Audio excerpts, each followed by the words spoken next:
Welcome back. Seeing spiders during Halloween is almost as common as candy corn and pumpkin spice, but real spiders do have a predator. It's those annoying dirt daubers that live in dried up mud nests on your back porch. In this week's Next to Nature, we learn why spiders help give life to those wasps.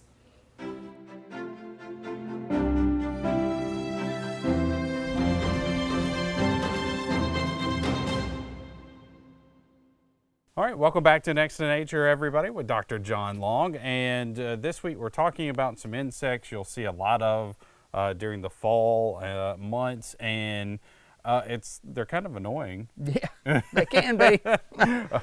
I call them dirt daubers. Right. Everybody around here calls them dirt daubers. I call them dirt daubers, but the official term is mud dauber, and that's where us in the South call them dirt daubers, but they're Daubers, the way it's really pronounced.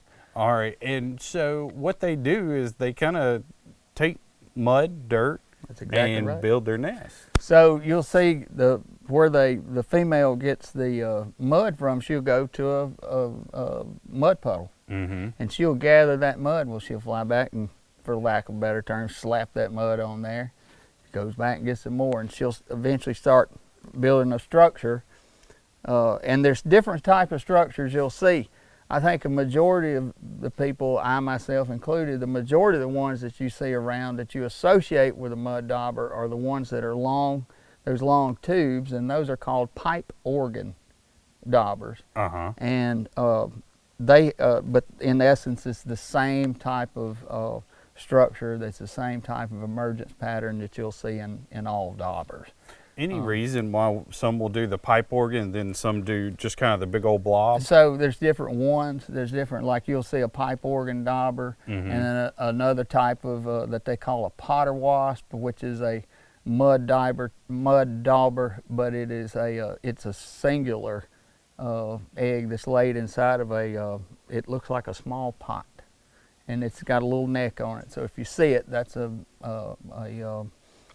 potter wasp. Oh, so okay. This is another structure that you'll find. It's just like like somebody had slapped a mud ball on the side of your house. That's another type of structure. And I was going to say, inside, you found something absolutely fascinating. Right. The way the female goes is she'll make these chambers within that mud. And what she does is she lays an egg in each one of those chambers. Well, then she'll come back and she'll take a spider and she'll stick inside that chamber. So when that egg hatches, the first thing that larva has to do is eat the spider. So it has a food source for it to develop. You can see the different stages that we have here of development. There's even a spider if you look close enough. I don't have my glasses, but I think it's a spider right there. But their emergence comes off from these structures, comes from the side. So you'll see that this hole leads into that tube. So once they're fully developed, they'll emerge from the side of the mud. Probably a little thinner there. Yeah, I got you. Right. And you'll see it is more developed here in these tubes. But a really neat insect.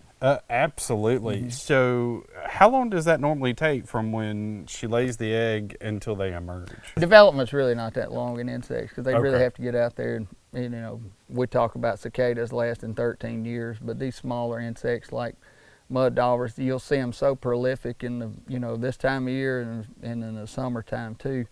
Their life cycle really is, it's like a bee. A bee's turnover, or ants, or anything like that. It's more of a colony-based insect. They're going to die out quicker, and their life cycle is also quicker, where they can get continue the generational expansion or whatever you want to call it, for lack of keep the species alive is basically another way of looking at it. So, not very long. Okay. It's not much of an answer, but not very long. What does this insect have, like a job function? Yes. Well, going back to spiders, if you don't like spiders, they're great at spiders.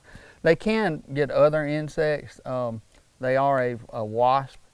One thing that I would not be concerned about is being stung by one. You have to really, really get one agitated in order for them to sting you. the advantage of it, again, I don't really kill them when I see them, or, you know, because they don't cause me any agitation other than these type of structures you may find on your house, in your shop.